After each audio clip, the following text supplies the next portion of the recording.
Well, good morning and thank you very much for joining us. I am Yori Folani. Ebubeagu, I think so. Ebubeagu. I spent a lot of time learning to pronounce that, and then I sort of went into, so what exactly is Ebube and what exactly is Agu? Anyhow, that's not important. What is important is that the Southeasters, serve notice that it is also floating, how do I put it now? It's floating a security organization, quite frankly, and it's going to be Ebube-Agu. It'll be headquartered in Enugu, and the long and short of it is, it's in the wake of decreasing security all over the country.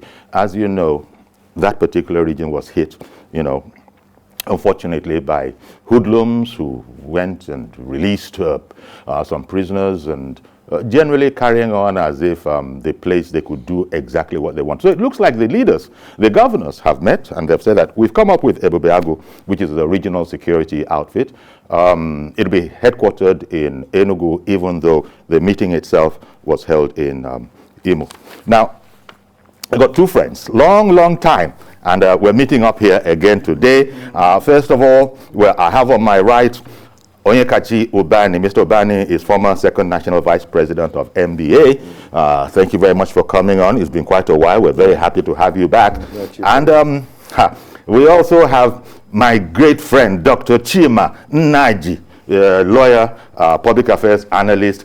It's great to have you on, Dr. Chima. My pleasure. And a lot of people, when you come on, they know that we will hear words of the elder. There will be words of elder, and as you know, elders don't speak only English. They also speak proverbs. Yes, thank you very much, Chima. My pleasure, my pleasure. And then we'll also be also taking remotely, that is to say on one of the services, it might be Skype, whatever it is. Important thing is that he's not in the studio, but he's going to be very, very much with us, talking about Declan Emelumba. I hope I didn't murder that. Declan Emelumba, Commissioner for Information in Imo State. In fact, Mr. Commissioner, are you there yet? Okay, he'll be joining us. Let me start with you if I can, Chima. Did you expect this? I mean, was it going to happen? Has it been started in one area? I'm talking about Amotekun. This was always going to go around, or give me your thoughts on the announcement by the governors of the Southeastern region that they've come up with a security organization. Well, Yori, this thing should have happened since yesterday. When I mean yesterday, much earlier than now, because the threat has always been there. In fact, it's no longer so much of a threat. The damage had been done already. Some of them are even underreported and so on and so forth. So it has been late in coming, but like we have always said in this our culture of either reticence or unbridled patience, that better be late than never. Even though the man may have died of hunger before the food is served. But it's a very serious business. Onyekachi, give me your thoughts. Speaking as an outsider, I would have said, I'm delighted that people are getting up now and, taking, as it were, their safety into, well, shall I say, into the joint hands of the authorities and themselves. Give me your thoughts on not Amotekun. As Elder Chima, as Elias said, it's a thing that's supposed to have happened a long time ago. You remember that there was a time the governors of the southern eastern state met after the formation of Amotekun, and they also believed that they should have a regional security outfit, But they started by saying they want to write to get an approval of the federal government, and that was clearly a wrong step. Yeah, we're operating a federal system in which the Constitution gives the Nigerian police the only force that should handle the internal security arrangement of the country. I agree. But over time, we have discovered that we cannot operate our federal system and effectively police Nigeria with the over-centralization of the policing system we have in Nigeria. We have had that defect. And it's like everyone to himself, God for all of us. We have not been properly policed, and we know that. So the best thing to do is this formation of regional security outfit. Since the federal government refused the issue of state policing, knowing the difficulty you will encounter in doing that constitutionally, in terms of the numerical strength of the North, who do not believe in it. So going to the National Assembly and having a constitutional amendment that will now incorporate it has been a Herculean task. So the best way is what is actually presently playing out all over the Federation, where the regions are saying, no, we cannot continue to leave our people, just like that, and they're being slaughtered. We need to internally secure their lives and properties. So Amotekun came into existence, and it was clearly applauded. There were initial hiccups, but they have trying to, really normalize and formalize it. There are legislative enactments now, which I also feel that this particular Ebubeagu must, follow the same path. Indeed. There must be enactment. Exactly. There must be proper structure in place. And we must also emphasize the issue of training and recruitment process, because for now, there is no single person that has been employed so far. So it must be a well-thought-out plan. I don't want a situation where we act on sentiment. Oh, go ahead and form Ebubeagu in paper, just like you went and formed, remember, after the NSAS protest. There was SWAT. Have you been hearing about SWAT anymore, sir? Well. Because it wasn't well thought out.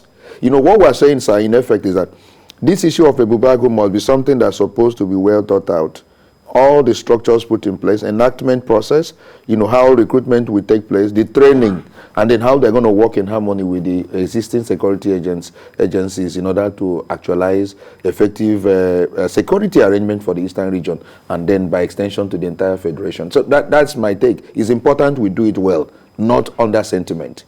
Chima, some have referred to this unkindly, no doubt. I'm talking about social media now, yes, as hoping this is not a knee-jerk sort of reaction, hoping that they have put all the things that Onyekachi was mentioning now into consideration, because as you know, Amotekun had its own problems at the beginning, not least of all, which was that it wasn't even legal until every state now decided, okay, no problem, as he said, we'll go into legislation.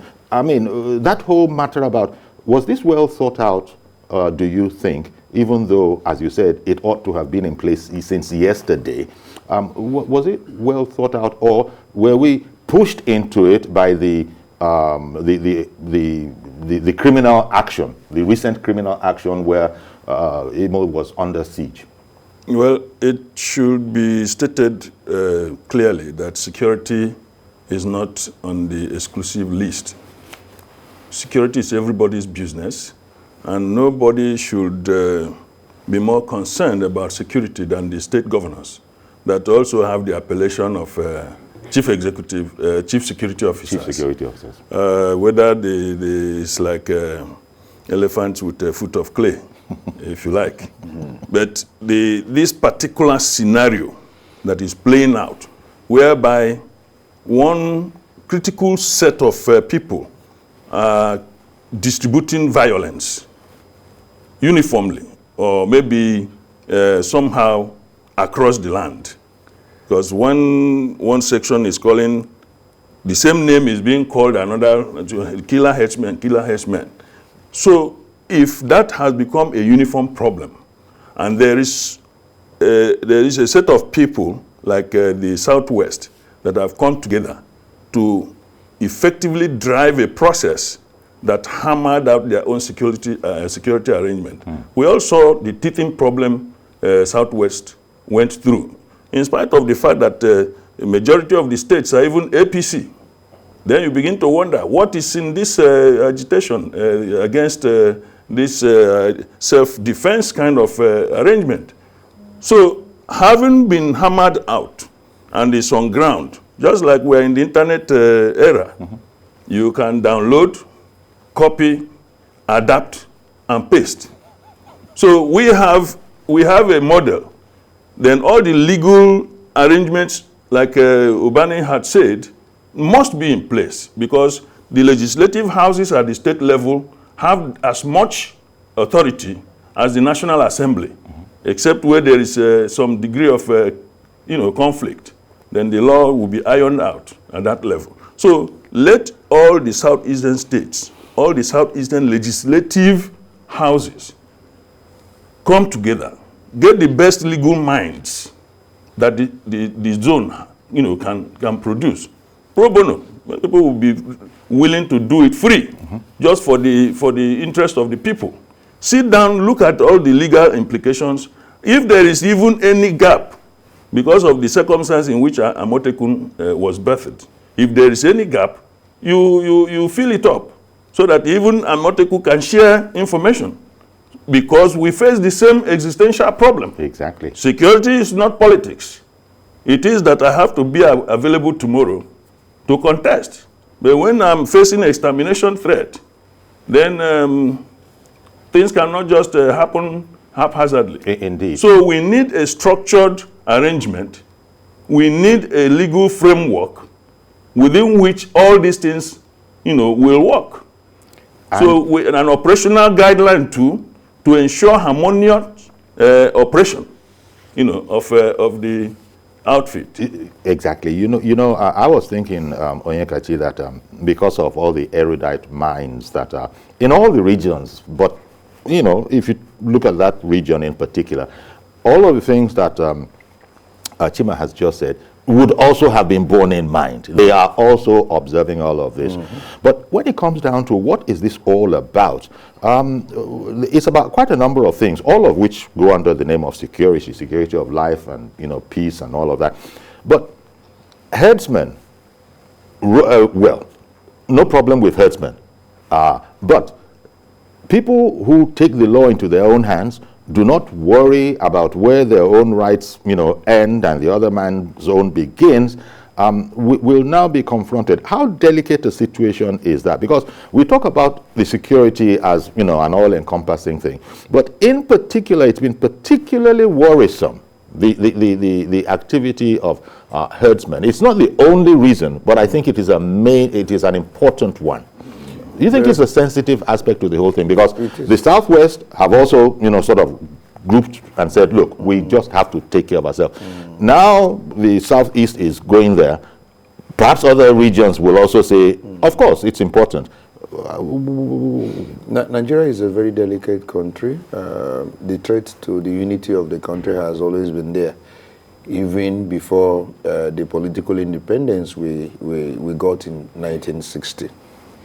Now, at no time have we been threatened like what is presently playing out with the headsmen who now carry AK-47. I remember also that I was brought up in the village, and I have seen, headsmen pass through Ikuano Road, walk on the distance, and I see them, their cows, grazing, along the path as they walk, along when I was in the village. I never saw them with AK-47. We never heard this issue of people being killed. If you challenge them when they invade your farm, they kill you and they rape your women and all that. It wasn't there before. So this real threat that is actually playing out recently is what has actually motivated what is going on. And what Benue did is what I recommend. We must come to the reality that open grazing in 21st century is clearly outlawed. It is not advisable. It is illogical. It's not economical. It doesn't make any sense at all. That the ranching is the way to go. You are doing your own business. I agree with you, so that you can feed your family and put bread on the table. But you must not use your own business to disturb my own business. It is logical. There is nothing wrong in it. So what we're saying, even if it is an age-old practice going back centuries. Yeah, but the point is that we change things. What is always permanent, sir, is change. If you have seen that method of farming or whatever you've been doing, we're using hoe and knife. But now people are now using a more modern technology in farming mechanism. So why must I continue? Because my fathers were using hoe and knife, so I must continue with that. Now, the issue of open grazing is no longer logical. It causes a lot of friction and creates some level of disunity and problem and crisis in the country. So why don't we now go for a method that will reduce that crisis and reduce tension in the country? And that is ranching. And that is the way to go. And I have seen countries that have embarked on it, and I see their cows, how fat, how, ebullient and all that it has been. So why are we insisting on that method that is creating more crisis? So I think that issue of the system of the southern region, they were saying that open grazing is banned when you have not had any legislative enactment. You are joking. Do what Benue did. Benue went to the House of Assembly. They passed a law banning open grazing. If you don't do it, your security has no right to arrest any person if the person engages in open grazing. So there must be legislative enactment to that effect, and by all the states in the region. That is my advice to them. So, sir, the reality today is that we have new herdsmen. We don't know where they come from, that now carry AK-47, that are killing, that are maiming, that if you even challenge them for ever invading your farm, you are in trouble. For ever having the audacity to challenge them for taking away your right, your own right. Think about that bad. Think about that bad. Now we've been joined by Declan, Mr. Declan, Honorable Declan Emelumba. Good morning, sir. Commissioner for Information in Imo State. A fine morning to you. Good morning to you, too. Okay, then. We're talking about, you know, the Ebubeagu, the announcement. The meeting was held, you know, in Imo State. It will be headquartered in Enugu. Now, yes, this is just the announcement, I imagine, to serve us all notice, because we were just discussing, if you've been listening to us for the past few minutes, that there's going to be some sort of housekeeping to be done before it comes into full force. Legislative, yes. Especially. Legislative, yes. Especially. Yes. So there are plans for all of that? Yes, of course there are. And in the actual sense of it, even before the pronouncement, the attorneys generals of the 5 states have been meeting on this matter. So they are fine-tuning. So I know that ultimately it will metamorphose into a bill that will back it up. So I think the most important thing is that the governors have given a signal that they have consulted and have arrived at this outfit as a security outfit for the Southeast. The nitty-gritty other details definitely will be worked out soon enough. Do you think, Honorable Commissioner, that the Southeast came to this late? For instance, in studio here, you know, we have heard, you probably see, by the way, just in case you don't notice, Dr. Chima Naji and Barrister Onyekachi Ubani are my guests in studio. And, and Dr. Chima Naji has said that actually we needed this like yesterday, saying that it should have come earlier. Would you say the disturbance, the criminal attack on the police headquarters in the region is what finally gave birth to this? And if that hadn't happened, we might still have continued as we were continuing. No, I don't think so. And I also don't agree that it should have come earlier or whatever. But I think because you know, this is a security issue, it's a very sensitive thing. And we are talking of 5 states.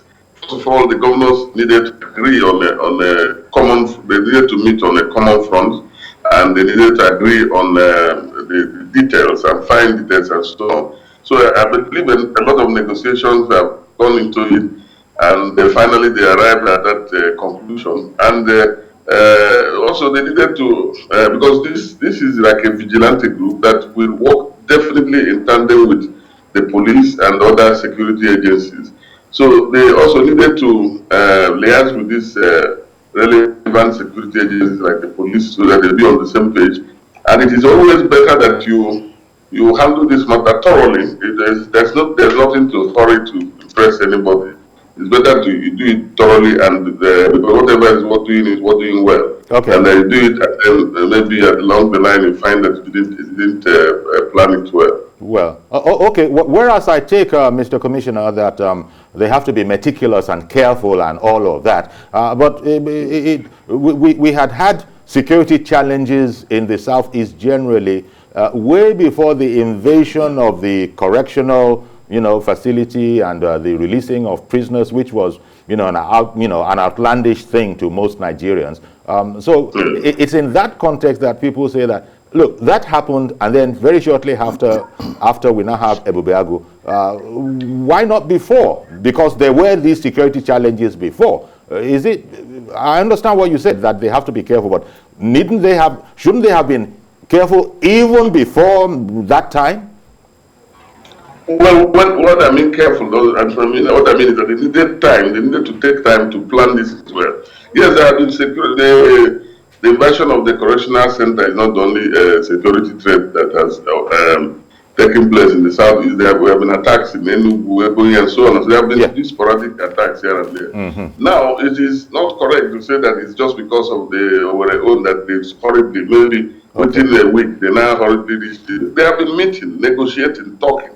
Because this is something that needed to be done, and as they were doing it, of course, these attacks were taking place. I don't think that they would have, because the attacks were taking place, they rushed their action. If they rush it and then it collapses midway, it will be worse.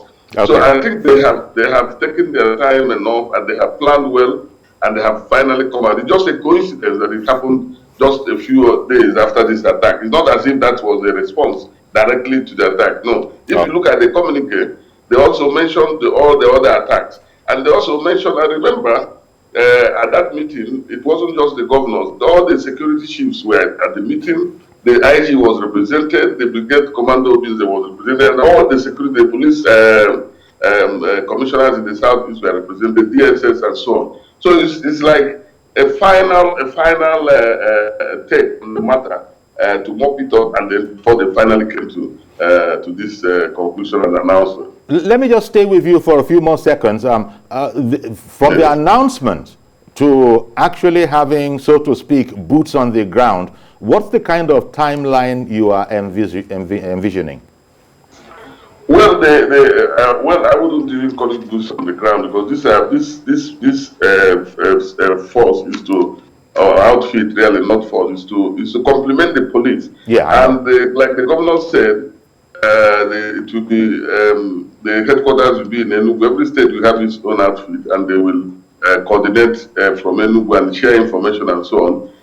I believe that very, very soon, sooner than later, everything will manifest. Like I said, the planning didn't start today, so they have gone far. Already, we have community policing outfit on ground too. All this will complement. So I believe that in the next coming days or weeks, the outfit will finally materialize into. Okay. Chima, let me come to you now. Yes. Maybe you'd like to comment on some of the things that he said. I particularly noted that, look, they've been talking, they had to all agree. Is it very difficult for leaders in that region, as some actually might theorize, to come together on an issue and all of them be of one accord, unless there's a dire emergency? Well, that's what it comes across, like.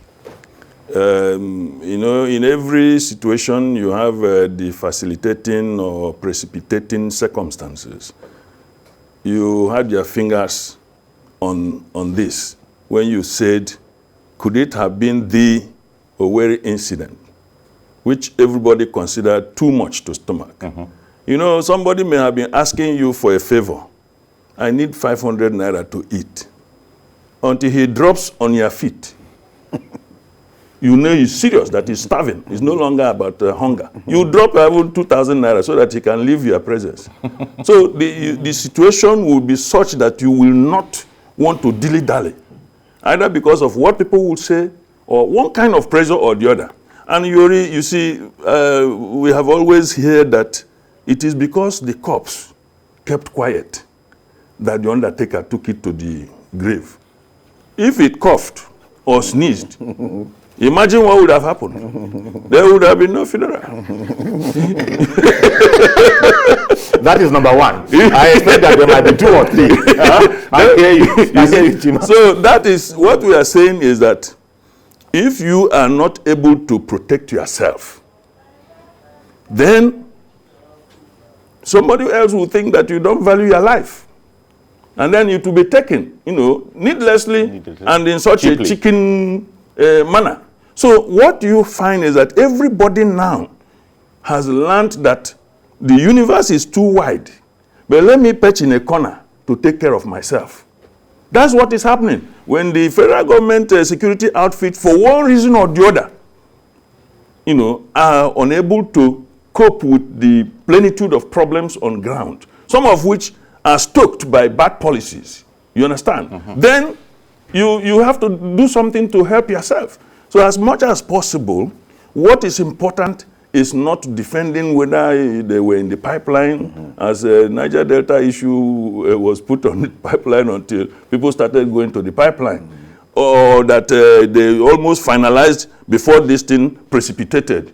It must be a startling coincidence. The important thing is, let this thing be thoroughly planned out, because what announcement that has been made so far has to us who are looking from outside, there is no legal or any statutory backing. Like Monday said, you understand? The attorneys generals may have been meeting. We want to see the outcome. And we said we already have a template. It's not rocket science. Yeah. There's a template. We can look at it, what is happening now, and then surpass it or improve on it. Exactly. Okay? It can be adapted to fit whatever. Very well. So as much as possible, what is important is let there be dinner on the table. However they mix the okra or the soup, it's immaterial. Let there be dinner. Yes. Let there be security. Yes. Let there be safety. Exactly. That is the point. Onyekachi, this whole matter about unity among the leaders in the Southeast that some commentators might have felt was an issue. Well, now that they've come together in this way, it doesn't matter whether it is late, even though the Honorable Commissioner says it wasn't late, it was strategic. Are you also optimistic that we have that? Because if you continue to have disagreements, this is the way it should be, and there's no agreement, it might just drag on. And I don't know if it's not, let me just leave it there. Yeah, there is no way we can achieve success in governance if there is no agreement amongst the stakeholders. The commissioner now said, oh, he has been in the pipeline, all this. But the point is that the incident of Owerri incident actually, led to this birth of this security outfit immediately. It was the catalyst. It would have been food dragging. Even if at all it was in contemplation, they would have been food dragging. But that incident, singular incident. And then I saw all manner of persons from the eastern region calling the office political holders to close ranks and ensure that they provide security of lives and property. Because the invasion of Owerri is something up to now I cannot fathom. This group of men gathered in a place, started with war song, shooting sporadically. They were videoed, and then walked towards the government house that is very close to the correctional center. The state command is also there, with all the security apparatus, with all the security personnel. These people were there. They operated for 3 hours at land, released all the inmates in the correctional center, and went away unmolested. What does that speak about intelligence in security gathering? What does it speak about even the security of Nigeria as a whole? You and I, it's clearly, it's only God that is protecting us. If within the environment where all the security agents, watch every day, these guys can do what they did and got away with it. So what has happened is that they need to come together. But beyond issue of creating security outfit, Yori, there is one fundamental issue. I have watched all the analysts on television and radio talk about the issue of insecurity in Nigeria. Most people do not address the root cause of insecurity. And as long as we don't address it, sir, yes, I tell you this, it will continue. It's not a question of arming. It's not a question of buying armor, getting all the arms and ammunition. Yes, it's not a question of forming regional outfit. Amotekun is there. In fact, my client of mine, 2 days ago or 3 days ago, people shot at them here in the southwest. They couldn't, but they got his accountant and his manager, and they are demanding 25 million naira ransom, even with Amotekun. What we're saying is, sir, if we don't address the economic issue in Nigeria, we need to talk about it. The rate of unemployment, the root cause of insecurity, it is linked to economics. If you want me to analyze, I've seen all analysts on television. Every day they keep on bringing them. They talk about how to, have arms and ammunition, how to do this, change the security guards and all that. It's not about that. Okay. If you don't address the economics of Nigeria, which I don't see the central bank governor, I have not seen the federal president of Nigeria sit down. How do we solve unemployment? How do we, talk about people going to school? How do we deal with basic infrastructure, having light 24 hours, have good roads? These things are the one that will keep people busy. Yeah. As long as Nigerians are unemployed, these guys are easy recruits for criminal activities. Nobody's addressing them. If all the governors come together and form all the regional outfits, if all these boys remain unemployed, sir, they are easy recruit and they can be used for, and that is why there is state of insecurity in Nigeria. Okay. We are yet to address it. Okay, I'm going to take a break now. Honorable Commissioner Emelumba, please stay with us as well. We'll be right back. Okay, welcome back. We're looking at the announcement of the floating of a security outfit, a vigilante security outfit, to complement the work of, security agencies, especially the police in the Southwest. We have with us Declan Emelumba, the Commissioner for Information in Imo State. Thank you for staying with us. Now, even though you've said that, no, it's not fair to say that the crisis in Owerri is what brought about this particular action.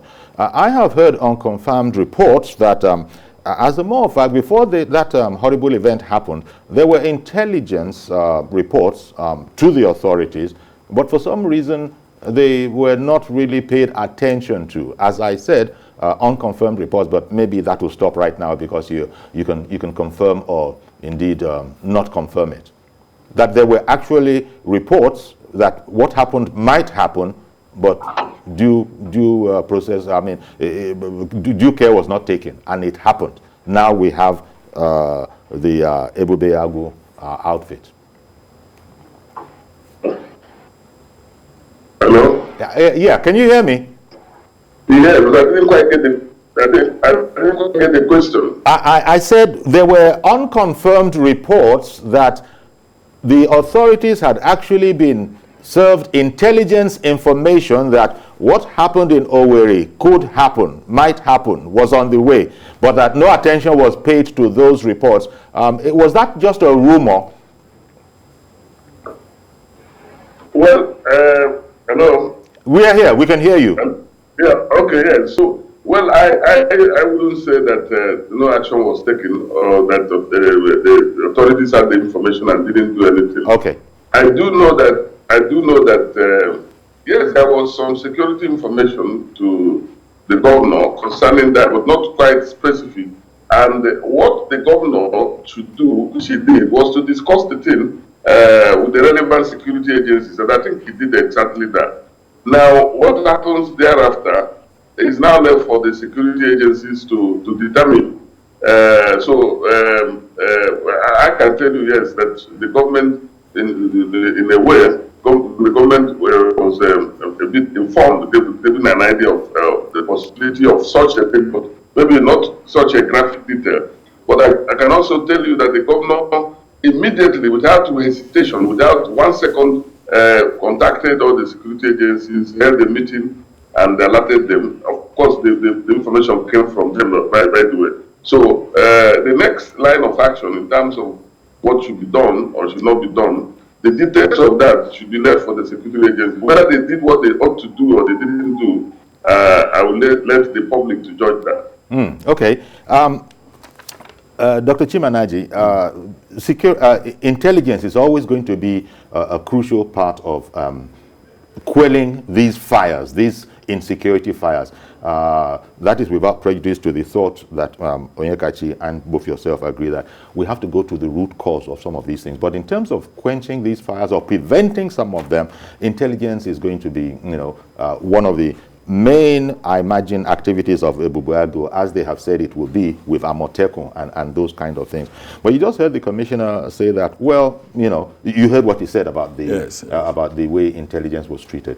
Give me your sort of... Well, let me just draw a parallel with what happens in fire technology. There can be no fire without oxygen.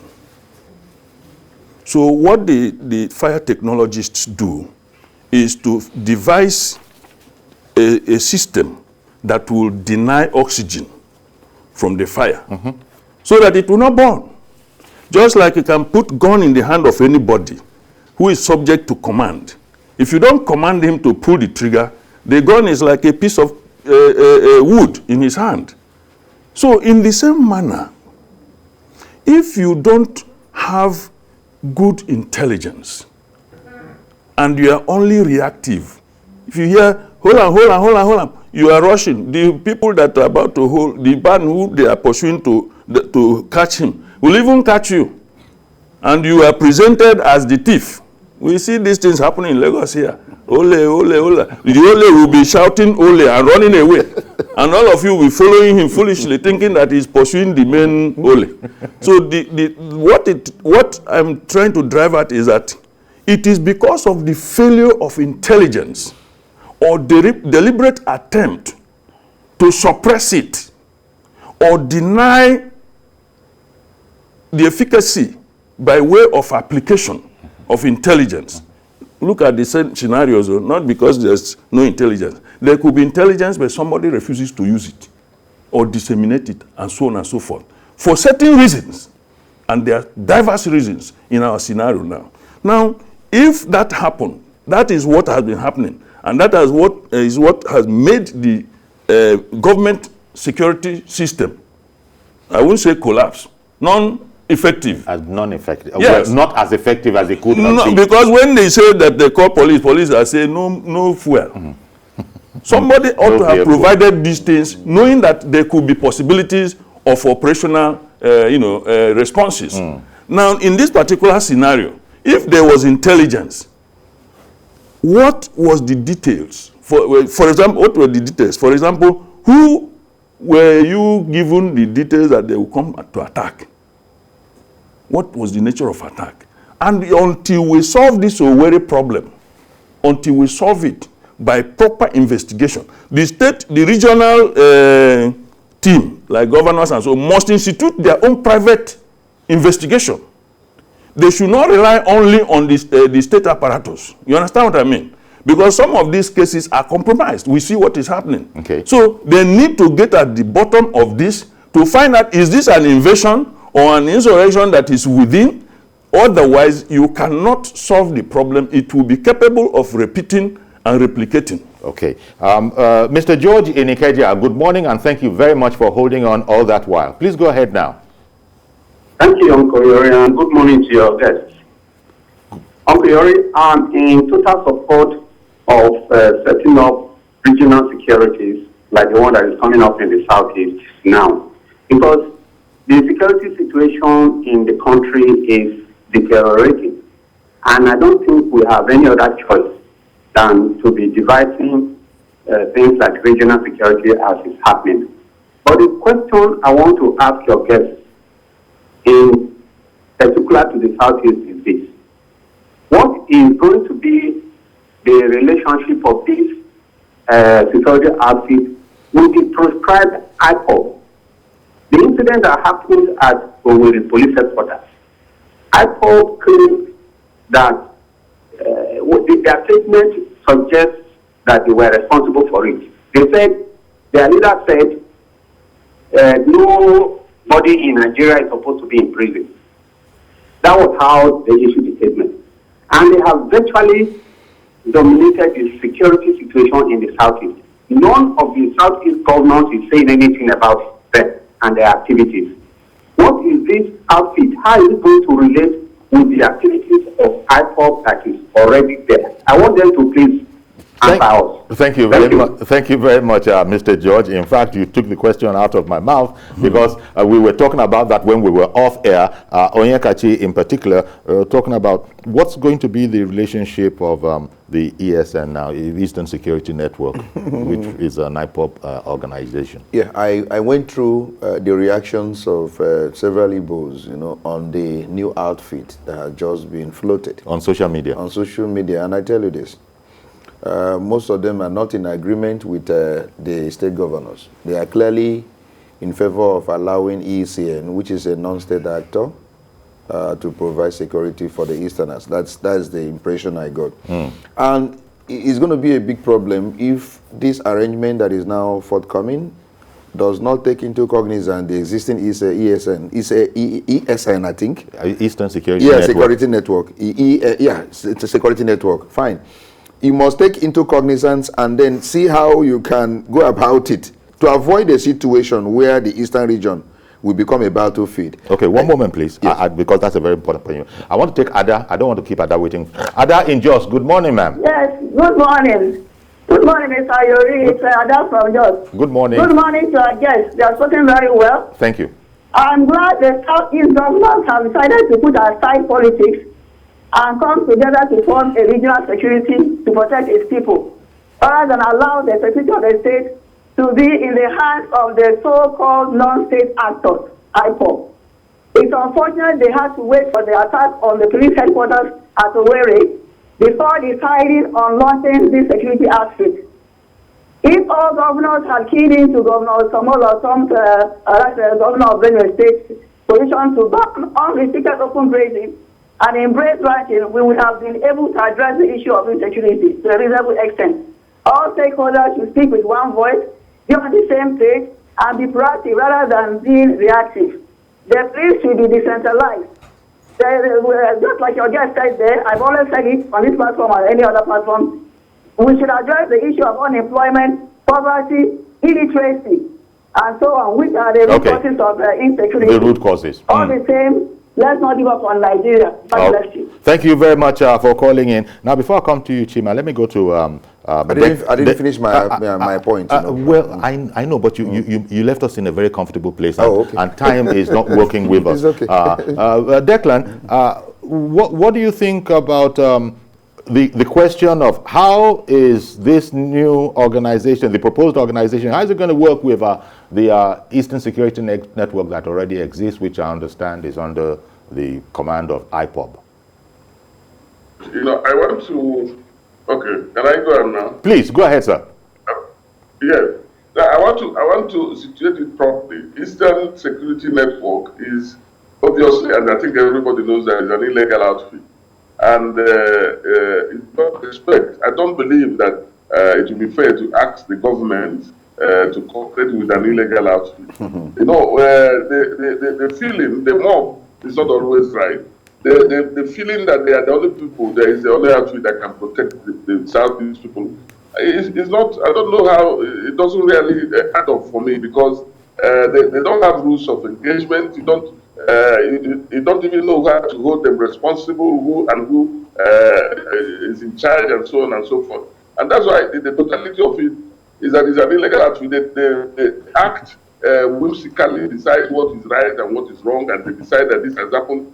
There are a number of cases where they had said, oh, herdsmen were here, they went and attacked people, and there were no herdsmen there, and so on and so forth. Okay. Now, this is a legitimate outfit by government. That's why it's seeking cooperation with the relevant security operators. I think that people should have the confidence that there is no way they can feel safer in an illegal outfit to protect them, because they don't have boundaries. Okay, one moment, Mr. Commissioner, one moment, please. Let me bring in Mazi Okoroafo, who has called in as well. Good morning, Mazi. Good morning, I guess, in the studio. Good morning.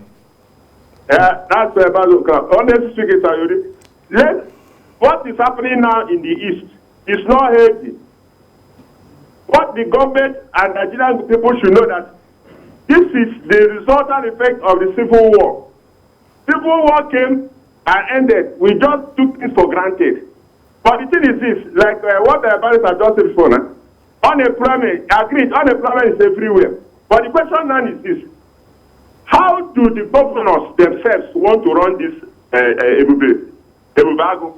Now, look, 80% of Nigerians are into militancy. What I mean, the way Nigerians behave, the way they talk, and the action when you and somebody approaches for minor things, militancy behavior into Nigeria. Then the psychologists come here and tell us whether it's true or not wrong. What I'm saying this is that the government of Nigeria, not only Southeast, just Eastern Nigeria, they have to see how they do what? They solve this problem, because the way the youths are behaving now, do you know what is happening? You see people blocking roads, telling you about land tax and this and that. Now, what do we do? It is the responsibility of the communities, the rich. The rich don't even care on what to do about these young boys and young girls. What do they use them for political jobs, for dirty things. At the end of the day, the use that they have used will come back to bounce back to the people who don't even have anything to do. Now, we have to be very careful. It is not a question of forming that matter. But the question is this. The governors themselves should do the needful. Commissioners must do the needful. The senators and House of must do. If they fail to do the needful, Mr. Yori, whether we form international digital insecurity in this country, it will not work. Okay, Mazi, thank you very much. Thank you very much for your contribution, Mazi. And, let me bring it to you, Chima. ESN, the Eastern Security Network, which the commissioner has just informed is an illegal organization, so I'm getting the impression that government won't have anything to do with it.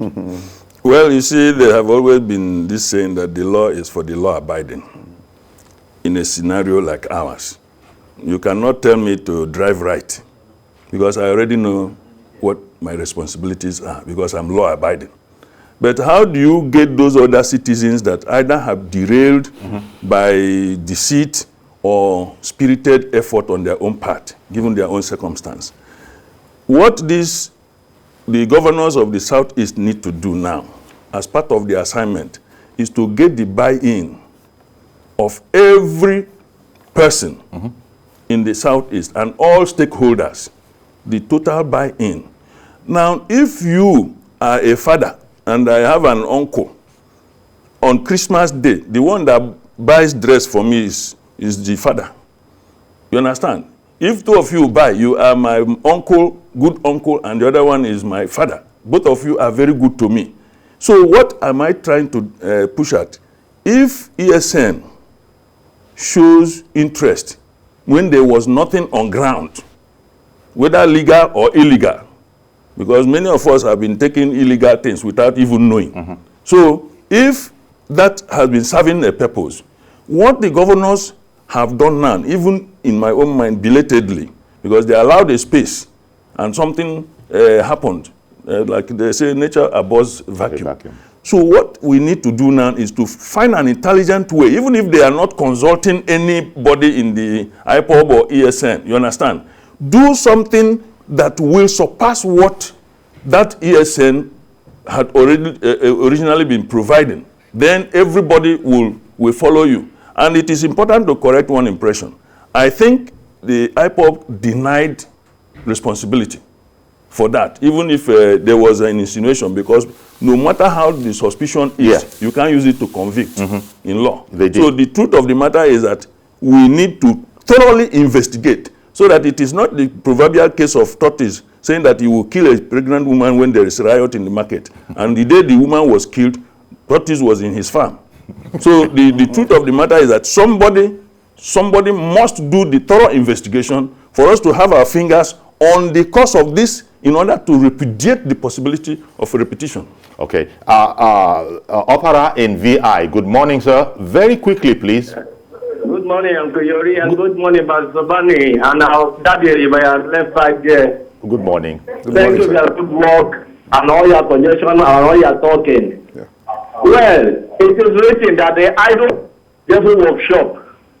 All the suggestions our barristers here are giving and all other ones our Nigerians have spoken. If the government is and listen to them, they will put it in action. And put it in action. It will be well. Things are not working fine. Let just the employment of people.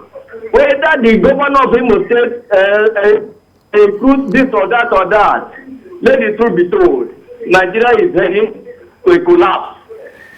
Well, thank you very much. We've run out of time. I don't know about that last statement, but it was the way you saw it. It's not the opinion of the House. But I want to thank you as well, for coming in, Opera, with your comments as well.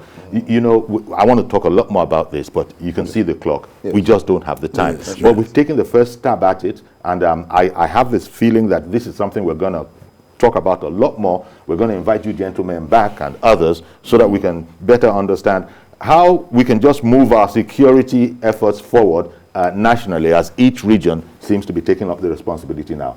I want to thank you very much, Dr. Chima Naji, lawyer and public affairs analyst, and Barrister Onyekachi Ubani, former second national vice president of NBA. Thank you very much, gentlemen. Thank you very much. Thank you, Yuri. Thank you very much. And our thanks to the commissioner.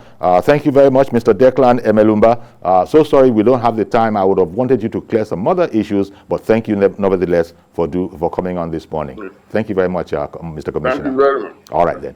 Thank you very much. So that's our program today. Please join us tomorrow for a fresh edition. COVID is still an emergency. Please do everything that they say we should be doing. Wash your hands, mask up. Don't be, if you're going to have a party, let it be not more than 15 people. Well, this is Nigeria. I'll see you tomorrow, God willing. I'm Yori Folani. Bye-bye for now.